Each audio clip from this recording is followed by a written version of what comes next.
Olá, eu sou a Flávia Vital, sou especializada em avaliação tecnológica em saúde pela Universidade Federal do Rio Grande do Sul. Realizei meu doutorado em ciências na Unifesp, com ênfase em saúde baseada em evidências, e sou diretora hoje da Vital Knowledge e do centro afiliado de Minas Gerais ao Centro Cochrane Brasil e também coordenadora das especializações em oncologia interdisciplinar pela PUC-Rio. E hoje eu vim aqui conversar com vocês sobre o que é uma informação científica de qualidade, considerando que hoje a gente vivencia aí em meio a um mundo de informações, então não é difícil achar informação, a questão é filtrar. O que é uma informação de qualidade em meio a todas esses milhares de publicações que surgem diariamente, publicados em boas bases de dados, mas que o fato de ser uma base de dados ou outra não reflete para a gente a qualidade da informação. Então a gente precisa saber identificar desse mundo de informações quais aquelas que são realmente válidas e confiáveis para a gente utilizar na nossa prática clínica, não é mesmo? Então, uma informação de qualidade ele vai partir aí do princípio que a gente está buscando uma informação que seja objetiva, ou seja, que responda exatamente à minha dúvida clínica, que seja precisa, ou seja, em meio à variabilidade de possibilidades de resultados a serem alcançados como um efeito de uma intervenção. Então, porque a gente sabe que cada ser humano vai reagir um pouco diferente do outro.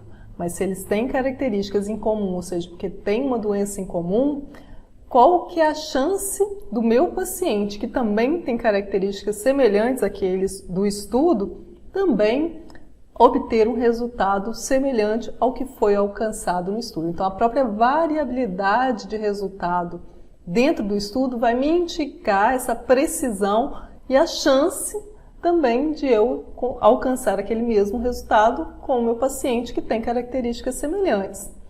Mas é muito importante também a gente observar, então, na publicação de uma informação, de um estudo clínico, se essa publicação está isenta de ambiguidade. O que seria isso? Está isenta de riscos de vieses, sejam esses vieses provocados pelo próprio pesquisador, seja na hora de selecionar os participantes do estudo, seja na hora de planejar as etapas do estudo, na hora de executar essas etapas do estudo, seja na hora de analisar os resultados ou de apresentar esses resultados.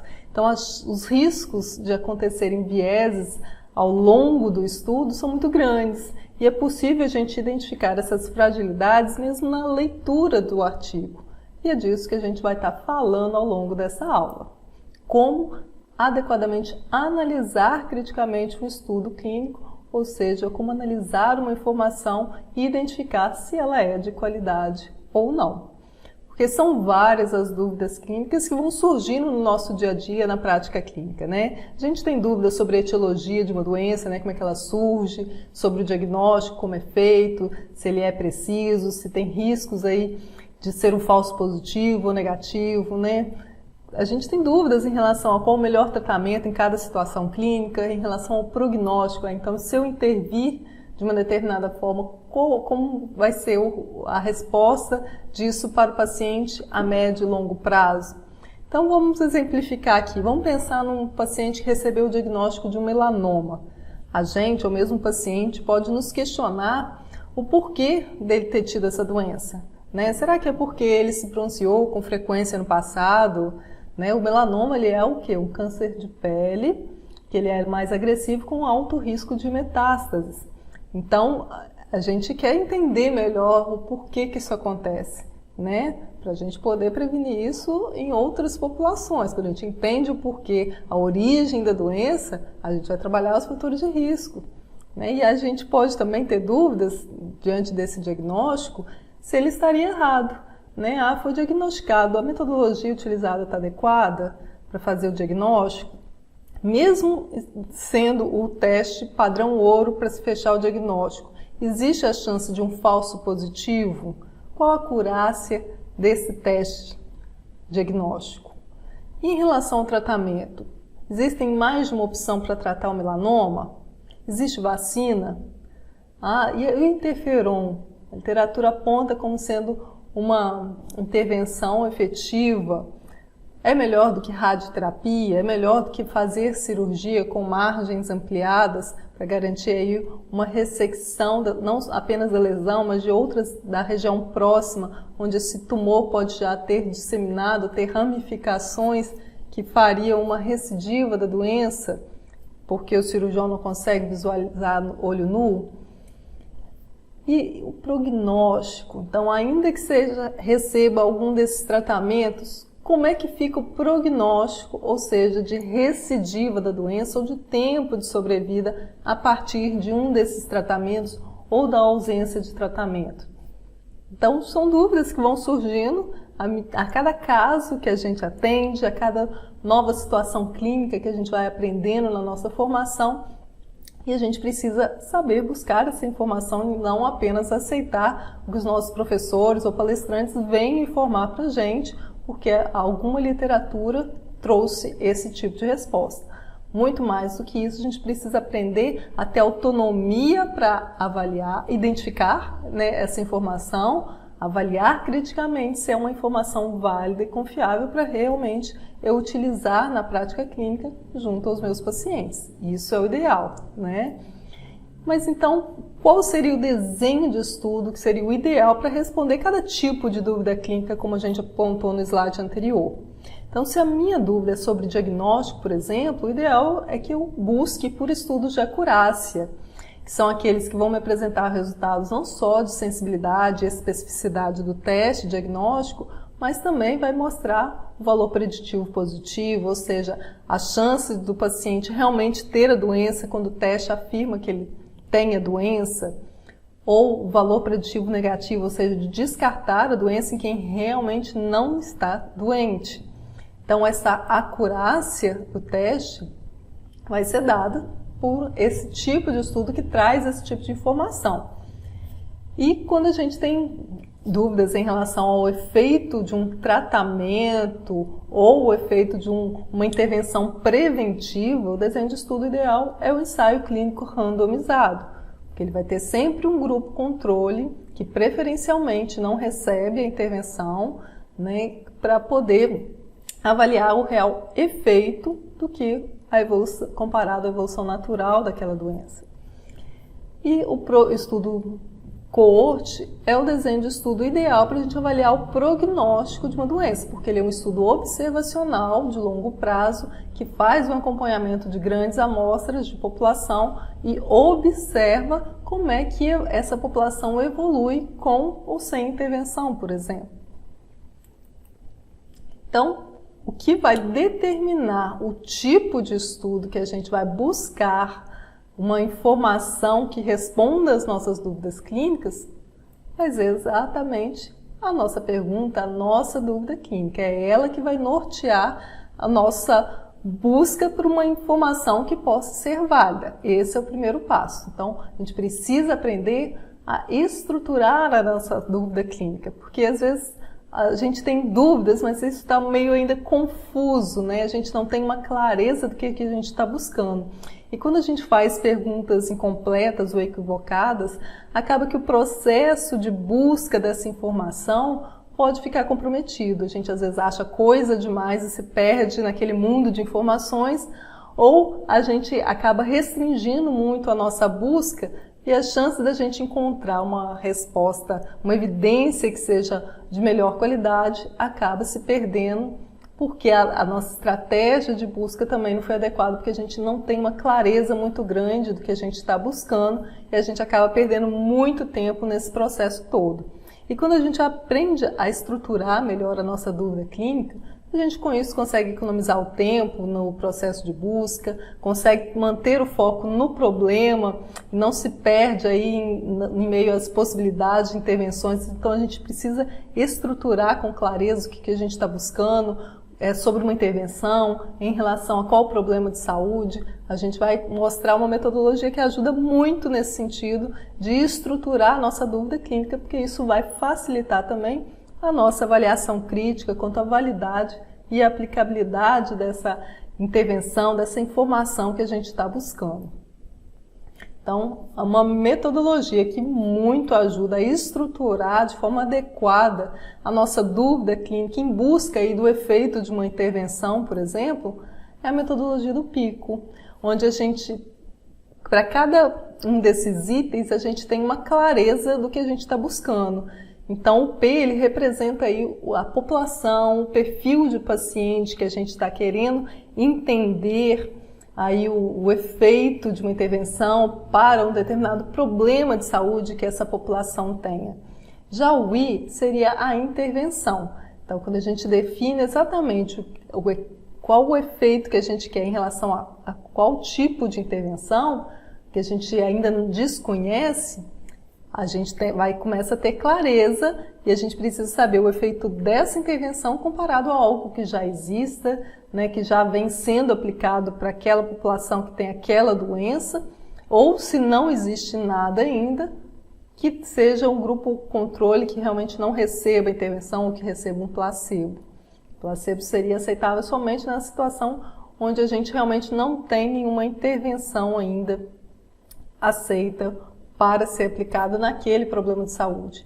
E é importante também definir qual que é o desfecho, o que você acredita que aquela intervenção possa melhorar na condição de saúde ou de problema de saúde que a gente está buscando uma resposta. Então, quando a gente define os termos da nossa busca baseados nesses 4 itens, a gente passa a ter uma clareza maior do que a gente está buscando. Vou trazer aqui um exemplo. Uma dúvida clínica: qual o tratamento mais efetivo para um câncer cervical inicial, que é o câncer de colo de útero? Então, o problema seria o quê? Portadoras de câncer cervical, e é interessante que a gente tenha uma clareza também do estadiamento dessa doença que eu quero avaliar o efeito da intervenção. Porque dentro da oncologia a gente tem aqueles estadios mais avançados, cujo uma determinada intervenção pode não ser muito efetiva. Então, se eu especificar com mais clareza o estadio da doença que eu quero avaliar, o efeito da intervenção, melhor ainda. E aqui eu defini estadio 1B, 2. E a intervenção? Então, quero avaliar o efeito da químio associada à radioterapia, comparado apenas àquelas que fazem a histerectomia, ou seja, a cirurgia para a retirada do tumor. E para a resposta que eu busco sobre o efeito dessa intervenção é em relação à sobrevida, ou seja, quem fez quimio-radioterapia sobrevive mais do que quem faz só a histerectomia? Então, tenho clareza do que eu estou buscando. Então, se eu pegar esses termos aqui, jogar um campo de busca numa base de dados, a chance de eu encontrar uma informação de forma mais precisa vai ser maior.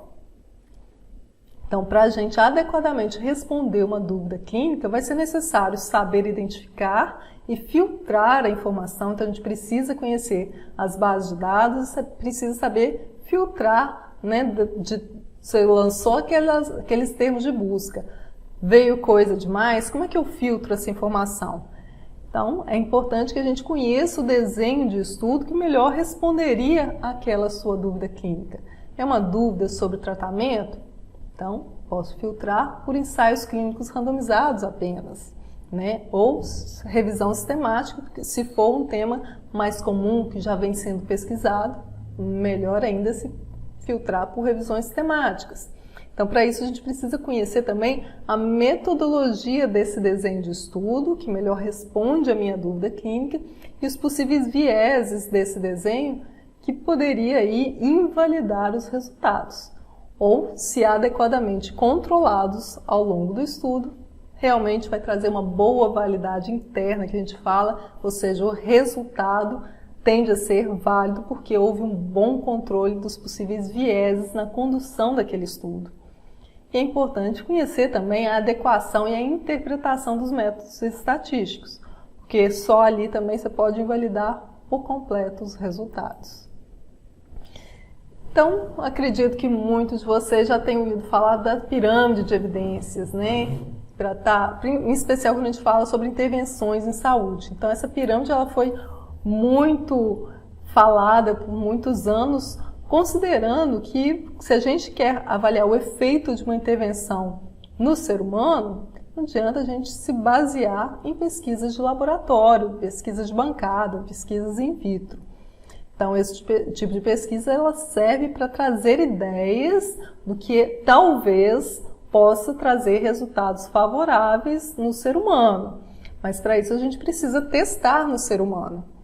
Então, e antes de testar no ser humano, é importante que sejam feitas pesquisas em animais. E não necessariamente o resultado alcançado em animais vão ser exatamente o que a gente vai alcançar no ser humano, que tenha a mesma doença que foi provocada naquele animal. Então, existem várias variáveis aí que vão tornar esse resultado possivelmente diferente. E é o que a gente vê isso na prática de pesquisa. Mas então, se eu pegar direto um ser humano e testar uma intervenção essa resposta não seria satisfatória, eu tenho ali o resultado no ser humano após eu testar uma intervenção nele, que seria o relato de caso, ainda que eu aplique isso em vários casos.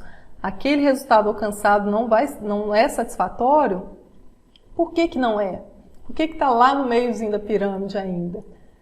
Porque eu não comparei a não fazer nada. E o nosso organismo foi construído de uma maneira muito inteligente, né? A gente tem mecanismos internos para resolver as anormalidades. A gente tem um sistema imunológico que combate aí várias anormalidades que surgem por infecção, por inflamações locais. E aí ele próprio dá resolutividade a essas questões de ausência de saúde, né?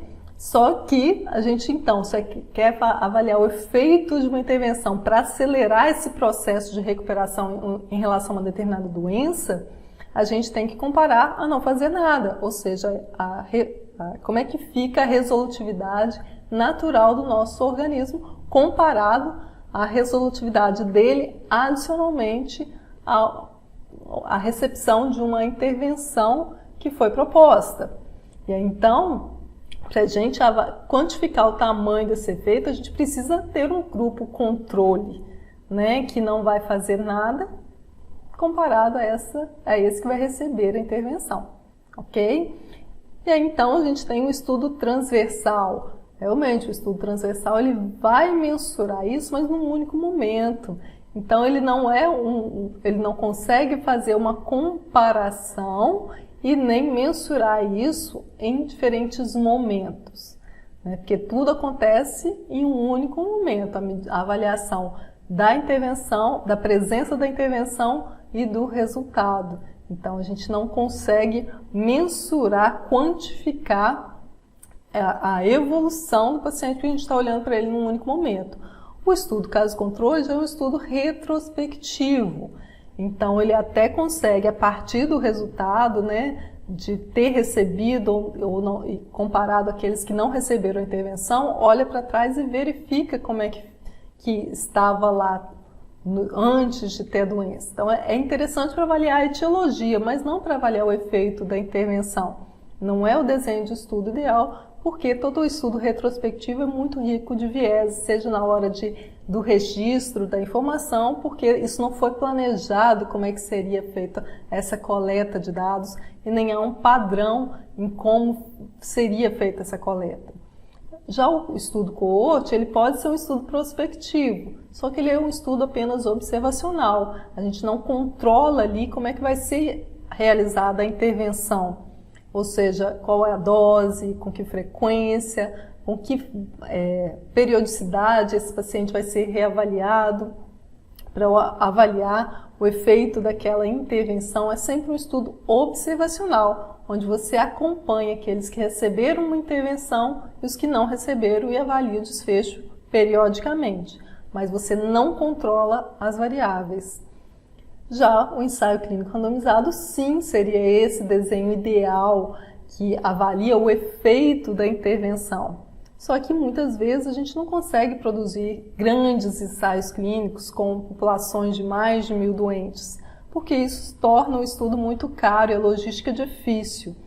Então, uma solução para a gente conseguir contornar essa questão da logística, dos custos, foi somar dados de vários ensaios clínicos menores, E aí, com isso, criou-se a metodologia das revisões sistemáticas que analisam a qualidade desses ensaios clínicos randomizados e somam os dados somente daqueles que têm melhor qualidade, para a gente ter, então, um resumo, né? Por isso que é uma revisão sistemática, um resumo daquela informação avaliada pela qualidade e, sempre que possível, quando é feita uma meta-análise também, ou seja, quando é possível somar dados de estudos semelhantes que avaliaram o mesmo desfecho, a gente também tem uma resposta quantitativa em relação ao efeito daquela intervenção.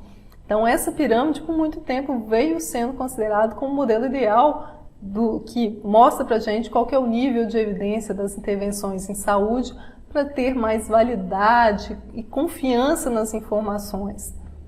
Só que esse modelo veio sendo questionado nos últimos tempos porque há uma certa variabilidade na qualidade metodológica dos estudos também. Então, ainda que o desenho do estudo seja um coorte, por exemplo, se é um coorte onde ele conseguiu controlar bem os vieses, ele pode ter uma qualidade da informação, às vezes superior a um próprio ensaio clínico randomizado. E às vezes, até por questões éticas, não é possível conduzir um ensaio clínico randomizado num determinado contexto de saúde. Então, a melhor informação possível seria baseada em estudos coorte. Mas então a gente pode utilizar dados de coorte para direcionar a nossa tomada de decisão. Em especial se a gente tiver aí vários estudos coortes que possam ser somados. E aí por isso que vem as revisões sistemáticas que antes estavam no topo das evidências e ainda continua sendo aí o melhor nível de evidências. Mas hoje a gente considera ela como sendo uma lupa, porque é ela que vai avaliar a qualidade desses desenhos de estudos que vão ser incluídos em uma meta-análise, por exemplo, e vai trazer então esse resumo da informação para a gente, mas de uma forma mais filtrada. Então, a qualidade da evidência é o que vai estar impulsionando também a força da recomendação. Ou seja, se a qualidade da evidência é alta, aí sim a gente pode pensar em transformar essa evidência numa recomendação para a prática clínica para aquele perfil de paciente, então, que tem aquela doença e que a gente pode realmente recomendar aquela intervenção e substituir, muitas vezes, outras intervenções que existam para aquela mesma condição de doença. Então, é extremamente importante a gente aprender a fazer análise crítica dos estudos clínicos, porque um estudo, para que ele possa ser utilizado então como uma ferramenta para informar as nossas decisões em relação à saúde dos nossos pacientes, ele deve obedecer os critérios metodológicos que são preconizados para esse desenho de estudo, considerando ali o controle dos possíveis vieses que tendem a acontecer desde o planejamento, na condução, né, e na análise dos resultados, para que torne então os resultados desse estudo realmente válidos e confiáveis e reprodutíveis para nosso paciente que está ali na nossa frente, que a gente precisa levar a melhor solução para a saúde dele, né? Então, para ajudar a gente a fazer essa leitura dos estudos, com essa análise crítica, identificando se o estudo que foi proposto, ele realmente tem validade interna, que a gente fala, ou seja, se ele conseguiu controlar esses vieses que são possíveis e comuns a depender do desenho de estudo, a gente vai conseguir fazer isso de forma a treinar a nossa habilidade de análise crítica utilizando de checklists.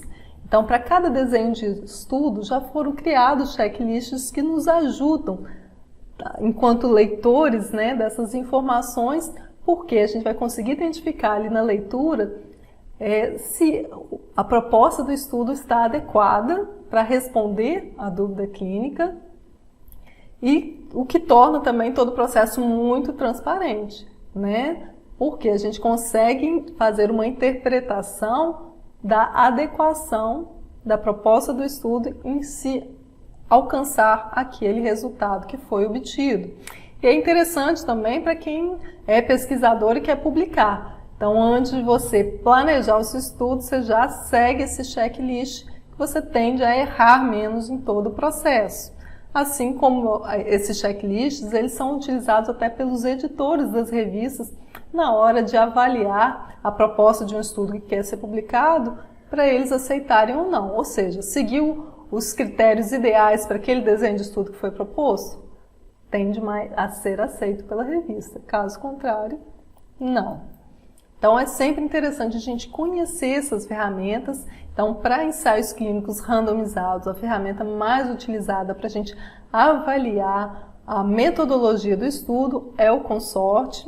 Então, ele é um checklist que foi elaborado por um grupo de pesquisadores da Europa e dos Estados Unidos, que contém aí uma lista de 25 itens metodológicos que vão avaliar desde a proposta da publicação, o título, a introdução, a metodologia, os resultados, se realmente estão adequados ao que seria a metodologia de um ensaio clínico randomizado e se ali, então, na publicação contém as informações para a gente ter clareza se houve um controle dos riscos de viés ou não. Mas para isso a gente vai ter que entender um pouquinho sobre o que é um risco de viés, né? E para ajudar a gente nisso, a Cochrane, ela criou essa outra ferramenta, que é a ROB2, que ela é utilizada nas revisões sistemáticas produzidas pela Cochrane, que aliás criou aí a metodologia que é o padrão ouro para quem quer criar revisões sistemáticas no mundo, que ela tem uma metodologia super rigorosa justamente para avaliar a qualidade da evidência baseado aí no risco desses vieses. Então, para a gente avaliar o efeito de uma intervenção, a gente já comentou que o ensaio clínico randomizado é o desenho de estudo ideal, não é isso? Então, para avaliar um ensaio clínico randomizado, a gente precisa saber se o processo de randomização foi adequado, né, se houve desvios em relação à intervenção pretendida, seja na hora de alocar os participantes do estudo para um grupo ou para o outro, igual se quem vai iniciar a intervenção nos pacientes sabe qual intervenção está sendo oferecida, ele pode manipular, em especial se ele for pesquisador, ele já está tendencioso em achar uma resposta. Então, é importante que lá na publicação todas as informações estejam claras, para que a gente consiga fazer essa classificação de risco de viés em relação à falta de dados, de resultados, em relação à mensuração desses resultados, se a ferramenta utilizada está adequada, se houve viés na seleção dos resultados, na forma como estão relatados. Então, às vezes, o autor planejou avaliar um determinado desfecho, mas lá nos resultados ele não apresenta o resultado do desfecho principal que ele queria avaliar. E por quê? Porque o resultado não foi favorável? Então, e isso não é tão incomum assim. A gente precisa saber fazer a leitura do artigo e identificar esse tipo de informação. E aí, com essa ferramenta, conhecendo como se usa, a gente consegue classificar o estudo como baixo risco de viés, ou se é um estudo que apresenta algumas preocupações, ou se é um estudo com alto risco de viés, baseado nesses critérios, que a gente não vai conseguir detalhar aqui hoje. E então, para cada desenho de estudo, hoje a gente tem uma ferramenta, um checklist, que vai ajudar a gente a fazer essa leitura crítica daquele estudo, com total transparência para a gente identificar a presença ou a falta de informação para a gente analisar esse risco de viés na hora de planejar, conduzir e analisar o estudo. Então, se é uma revisão sistemática, a gente tem a ferramenta do Prisma, por exemplo. Então, para revisões sistemáticas, que a gente já viu que já uma excelente, está aí no topo das evidências em termos de desenho de estudo, para trazer uma informação mais resumida e que seja de alta qualidade, a gente tem o Prisma, que é uma atualização do que foi a primeira ferramenta, que é o Coro, e ela é mais voltada para ensaios clínicos randomizados com ou sem meta-análise. Já tem o Amistar 2, que é para revisões temáticas que incluem estudos não randomizados também. Já o MUSE é para análise crítica de revisões temáticas de estudos observacionais, do tipo coorte. Então, quando a gente está em busca de uma informação de qualidade, a gente tem que estar atento à validade, tanto interna do estudo, que é relacionada a esse controle dos vieses, quanto à validade externa, ou seja, aquela informação é aplicável ao meu paciente? Assim como a gente precisa estar atento à precisão da informação. Essa precisão a gente vai conseguir analisar observando, por exemplo, o intervalo de confiança do resultado que foi apresentado. Então, se a gente está falando, por exemplo, em relação à mortalidade, o risco de morte quando recebe determinada intervenção é tanto comparado ao grupo controle, que seria tanto. Então, além de apresentar o risco relativo de morrer, sempre tem entre parênteses aquele intervalo de confiança de 95%, ou seja, 95% de chance de certeza daquele resultado mediano estar dentro daquele outro intervalo ali. Vamos considerar que o risco relativo foi de 35% reduzido o risco de morrer quando recebe a intervenção comparado a quem não recebe, sendo que na população o intervalo de confiança desse resultado variou de 20 a 48, ou seja, tem pacientes que tiveram 20% de chance e outros que tiveram 48% de redução no risco de morte. Então, esse intervalo de confiança é essa informação que ele está trazendo para a gente. A precisão daquele achado, daquele resultado, né? Então, há uma variabilidade na amostra. Essa variabilidade é pequena ou ela é grande? Quanto menor, mais preciso, ou seja, a efetividade daquela intervenção tende a ser alcançada na grande maioria daqueles que vão receber a intervenção. Então, é isso que a gente quer para o nosso paciente, não é? Que a gente aplique aquela intervenção nele e ele tenha a chance de ter aquele mesmo resultado, ou bem próximo do que foi a média alcançada como resultado do estudo. Então, essa precisão é um dado extremamente relevante para a gente tomar decisões, porque isso vai trazer uma confiança maior e uma vontade realmente de recomendar aquela intervenção para os nossos pacientes. Então, quando a gente fala em nível de evidência, a gente hoje já acrescenta essa informação de grau de recomendação, porque não adianta a gente simplesmente identificar uma evidência que seja de qualidade. A gente precisa observar se ela é recomendável para a população geral daqueles doentes, ou para o meu paciente, ou se o meu paciente realmente aceita e quer aquela intervenção, considerando ali o alcance de efeito dessa intervenção. Então, quando a gente fala em nível de evidência, a gente está falando ali como é que foi a metodologia daquele estudo para indicar o grau de veracidade da informação, ou seja, o quanto que aquela informação alcançada no estudo é realmente válida, ou seja, se ela controlou adequadamente os possíveis riscos de vieses na hora de planejar, conduzir e analisar os resultados. Agora, quando a gente fala em grau de recomendação, a gente está observando se o resultado alcançado, ou seja, a validade desse resultado, ele se aplica ao meu contexto, né? Ele me auxilia a tomada de decisão para indicar ou contraindicar aquela intervenção. Então, esse grau de recomendação tem mais a ver com o tamanho do efeito, né? Assim como a precisão desse efeito, como a gente já comentou. Ou seja, qual a confiança que eu posso ter no resultado dessa evidência.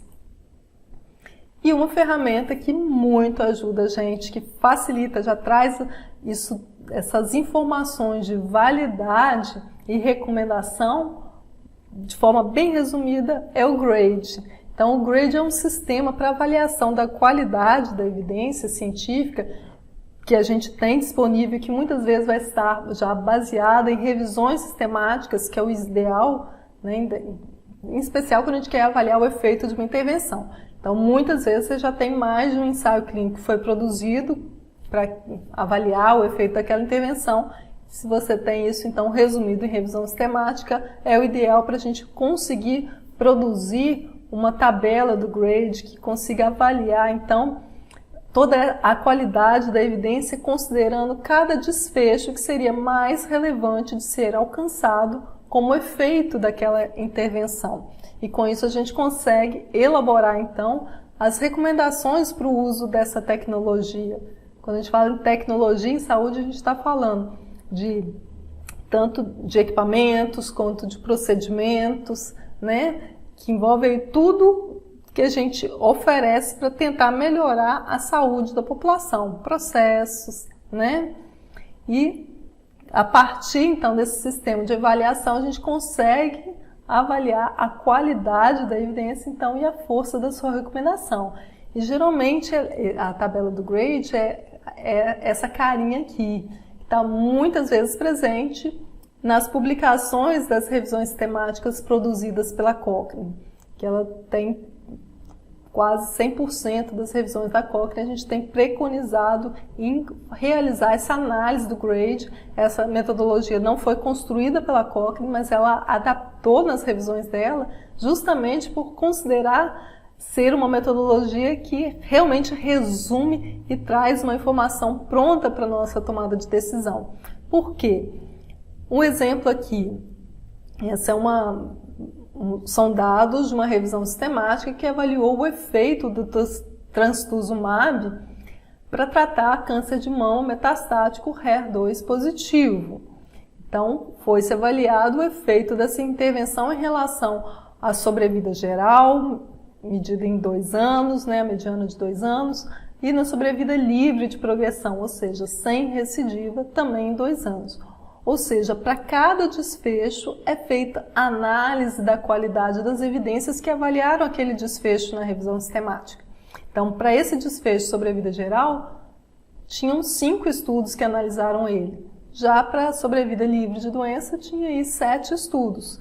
Então, para cada desfecho é feita essa análise da qualidade da evidência, onde a gente observa o tamanho do efeito e a qualidade da evidência foi realizada considerando alguns critérios pré-estabelecidos pelo GRADE, que eu vou apresentar daqui a pouquinho. Então, essa ferramenta, ela surgiu da necessidade aí, porque nos últimos 25 anos, cada sociedade de especialistas iam criando diferentes metodologias para classificar a qualidade da evidência, o nível de evidência. Isso foi tornando difícil a interpretação, né? Porque se a sociedade de pediatria classificava de uma forma, e aí vinha a sociedade de infectologia, que analisava às vezes um contexto de saúde semelhante, classificava de outra forma o nível de evidência. E aí na hora de interpretar fica difícil, né?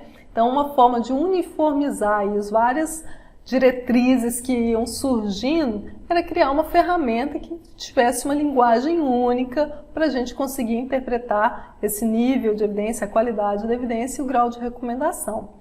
Então, a metodologia do GRADE ela tem essa vantagem de ser uma avaliação explícita, porque ela seleciona aqueles desfechos que são os mais relevantes de serem alcançados como efeito de uma intervenção, e além de ter um critério explícito também para classificar a qualidade dessa evidência, que é o que eu vou mostrar daqui a pouquinho. Ou seja, para ela falar se o estudo realmente é de alta ou baixa qualidade, ela descreve quais os critérios que ela utiliza, então, para graduar, para elevar uma evidência que era, a princípio, de menor qualidade, como um estudo coorte, ele pode se tornar um estudo classificado como de alta qualidade, ainda que ele não seja um ensaio clínico randomizado, que seria o desenho ideal para avaliar o efeito de uma intervenção. Além do mais, o GRADE ele separa de forma clara a interpretação da qualidade da evidência e a força da recomendação, que às vezes a gente já considera que é tudo a mesma coisa. Se a evidência é de boa qualidade, eu vou utilizar. Mas nem sempre pode ser dessa forma que a gente vai interpretar.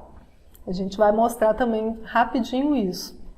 Além de ser um processo transparente para transformar essa evidência nessa recomendação para a prática clínica, né, na visão do médico, do paciente e para as políticas de saúde. Porque essas visões, né, sobre o que fazer com a utilização dessa evidência que é de boa qualidade pode ser diferente na percepção do paciente ou do profissional da saúde. De qualquer forma, é uma ferramenta que é útil tanto para avaliar as revisões temáticas, quanto para avaliar outras tecnologias em saúde, aí, para a gente interpretar aí vários desenhos de estudos e que seja útil também para a construção de protocolos clínicos. Então, o grade ele vai estar sempre alinhando essas duas informações, a qualidade do estudo e a força da recomendação para a nossa tomada de decisão. Então, traz realmente uma informação resumida que muito ajuda a gente na prática.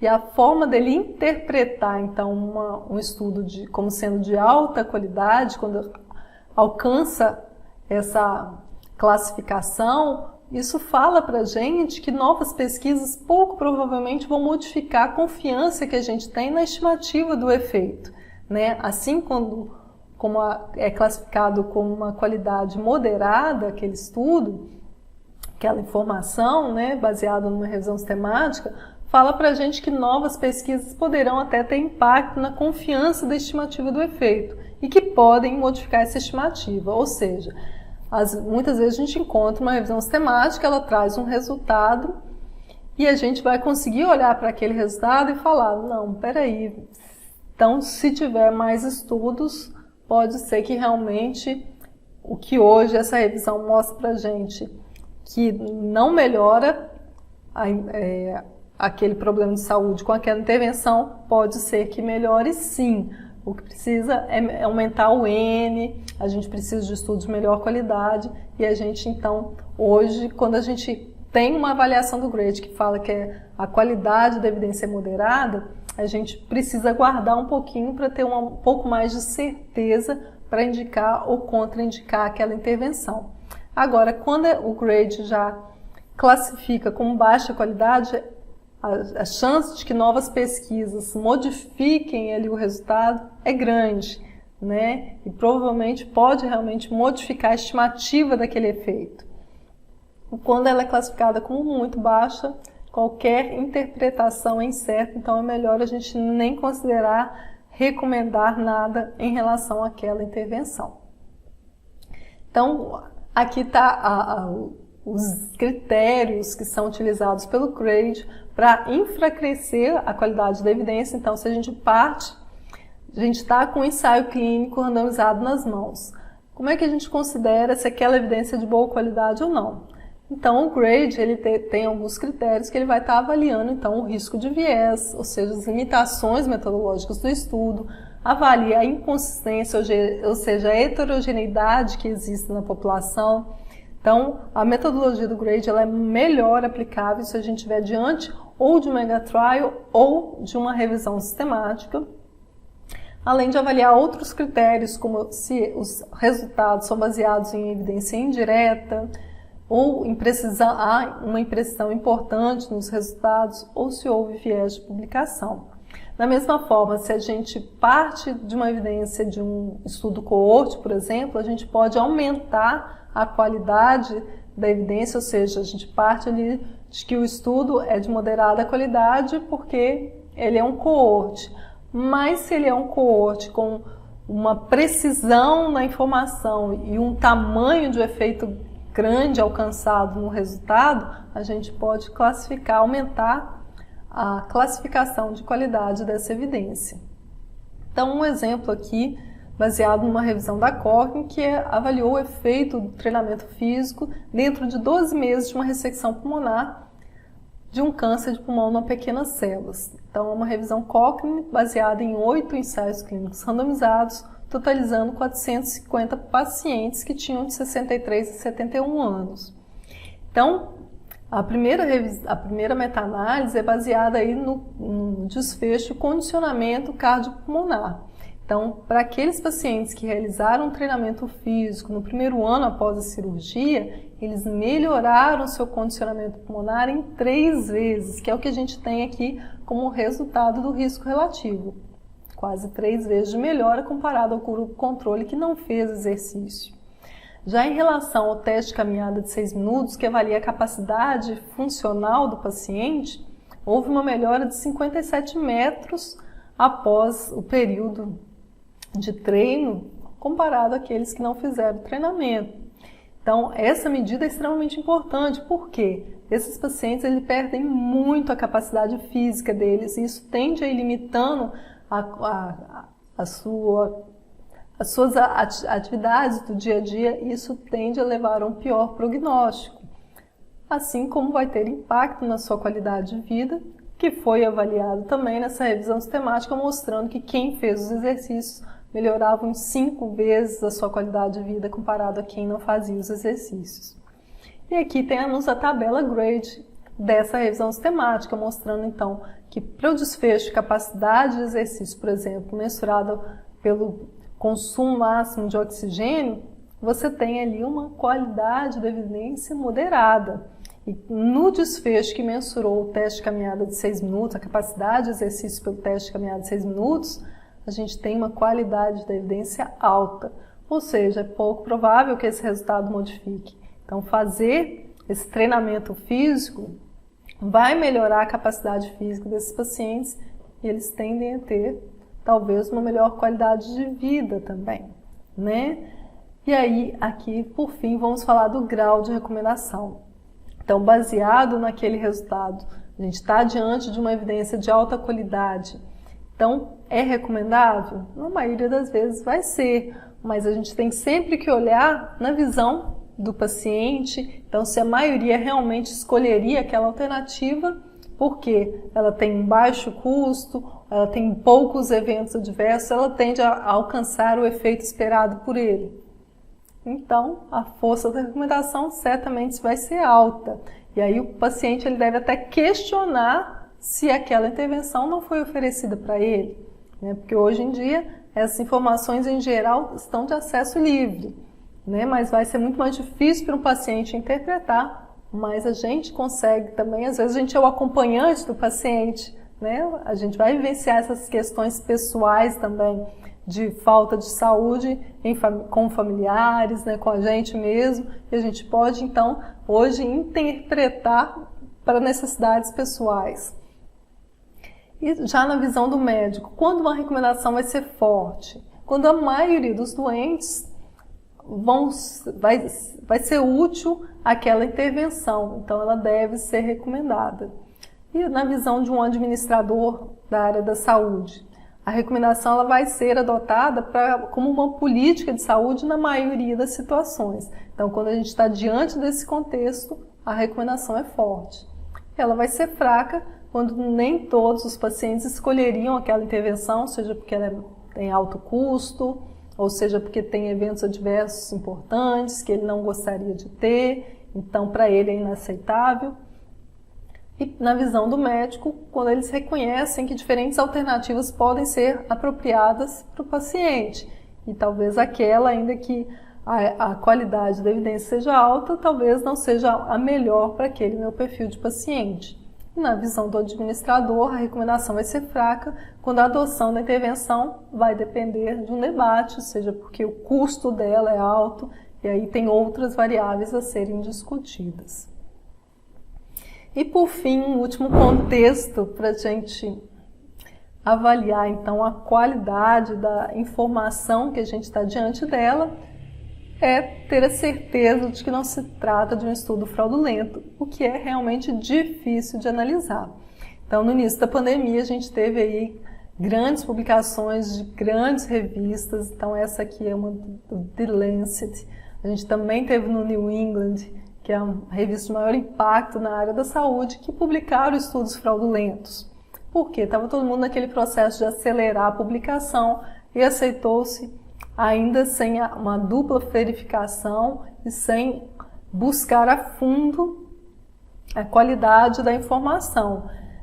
Porque para um pesquisador não é difícil a gente criar dados conhecendo bem da metodologia, mas precisamos de um jornalista aí do The Guardian, um jornalista investigativo, para descobrir que esse estudo era fraudulento, porque a empresa que conduziu ele, né, que controlou os dados, que é a Surgefair, ela não apresentou os dados brutos do estudo. O próprio autor principal desse estudo acabou por pedir a retratação do Lancet, porque ele não podia mais garantir a precisão dos dados.